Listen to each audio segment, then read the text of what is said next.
Welcome everyone to the inauguration of the room 30 of the Museum of Tourism, which is about community-based tourism. I'm super happy that all of you are here. Alberto is going to explain a bit about the initiative, and then I'll tell you what this is about. Thank you very much, Mary. Congratulations, because it's a pleasure to be here on the first room of the Museum of Tourism in the world. But this is the first one, the first room in Germany. And thank you very much for coming and for being here on this opening ceremony of this room that was already open, because as you can see, it's the room 30, but there are 94 rooms all around the world in 14 countries.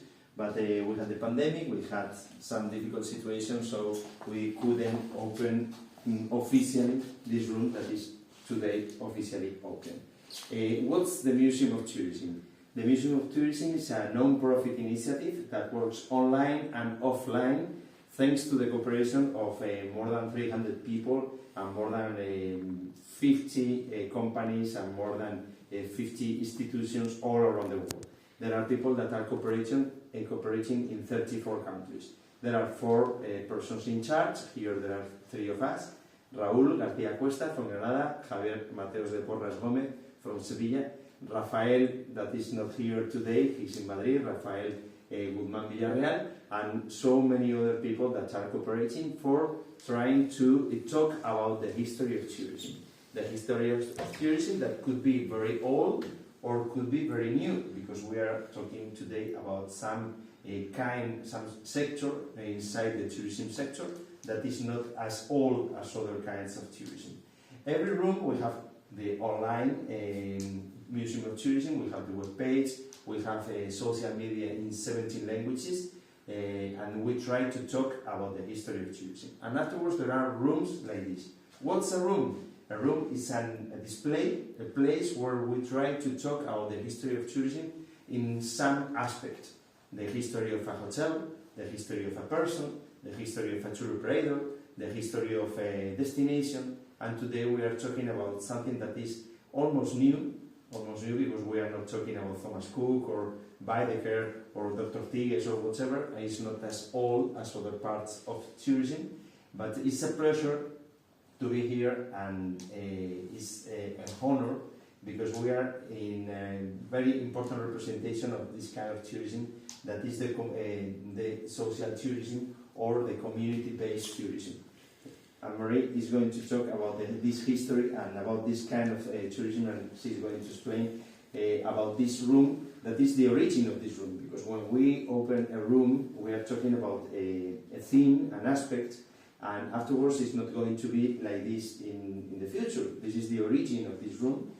Perhaps if you come here in a year, there will be some other things here around, and there will be some other aspects of the community-based tourism, and so on. Because this museum has rooms that are alive. So these rooms are evolving and unchanging with time, because there will be some things and some cooperation of some people that will contribute to this origin of this room that is like this now, but perhaps in a year it will be a little bit different. Marie, what's this room and what's the community-based tourism? Well, as I said in the beginning, the room is about community-based tourism. Community-based tourism is one approach of tourism that can help to redistribute the income in a touristic destination through local people. And community-based tourism, I want to mention 3 aspects.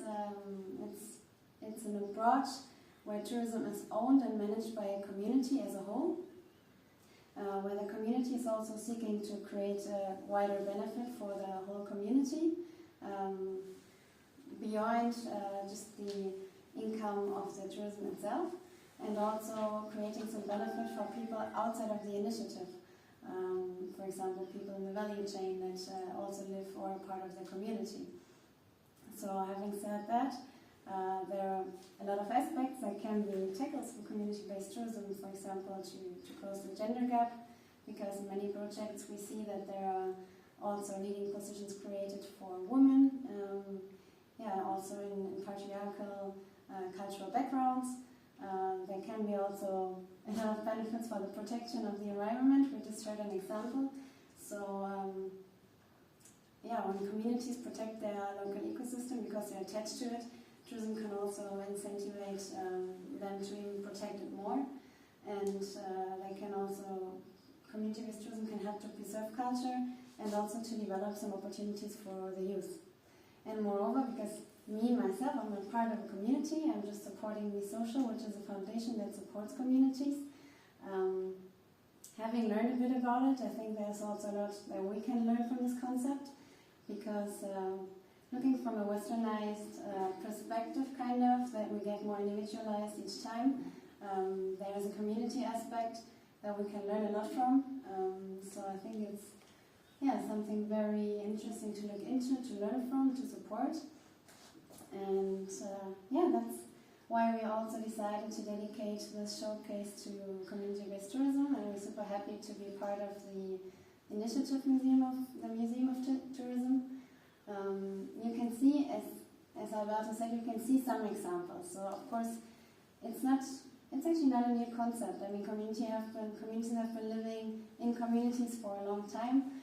And Rolando, who's present today, I'm super happy to hear Rolando. Thanks for taking the time.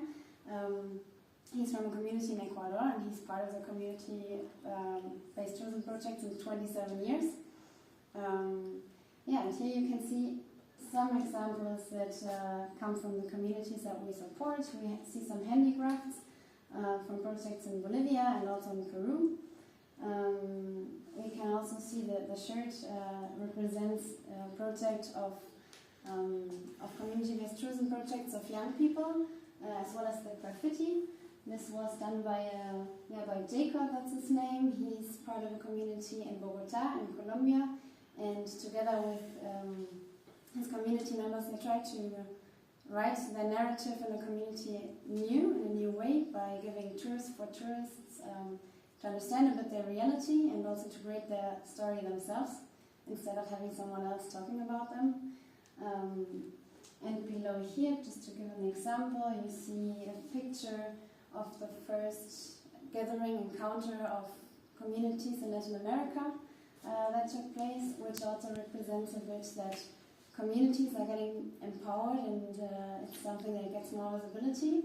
And with this showcase, we want to make a small contribution to also give some more visibility to community-based tourism.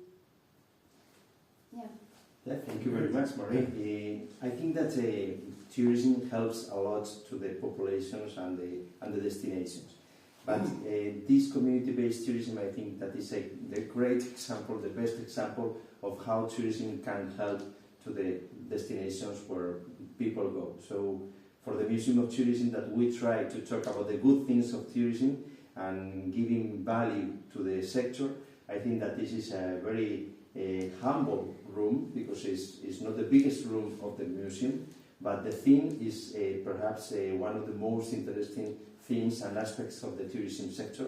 So thank you very much for helping and cooperating with the Museum of Tourism with this theme that is very important for the people like Rolando that is working from Ecuador for this subsector of the tourism aspect and the tourism sector. So congratulations for your work, for everything that you are doing for Germany, and for the people that are working and living on the places like this from these communities in Ecuador, in Bolivia, in Brazil, in Peru, and so on. So congratulations. Thank you very much also for including us, and I don't know if we should also give the word to Rolando that he's here, if he wants to say one or two sentences about what community-based tourism means for him, because he's the one that's most involved.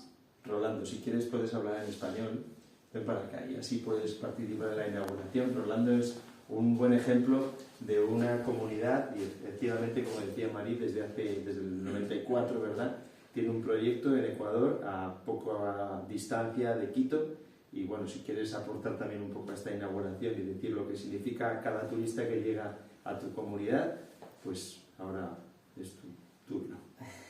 Okay, no, más bien, thank you very much for inviting me to be part of this important time.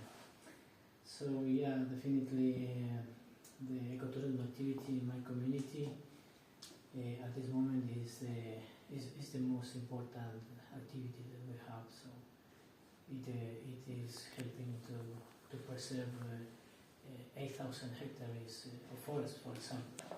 Yeah, and it's generating opportunities for all the people in the community, and it's generating incomes for each family in my community. So ecotourism for us is the most important at this moment. And yeah, so I hope that in the future Ventura Travel can consider us in your programs. I don't know who is in charge of Ecuador, but that will be the best support if you bring tourists to my community. So thank you very much. Bueno, pues queda inaugurado. So the room is open, and thank you very much for participating in this event, and congratulations, Marie, for making it possible. Thank Thank you you very much. very much.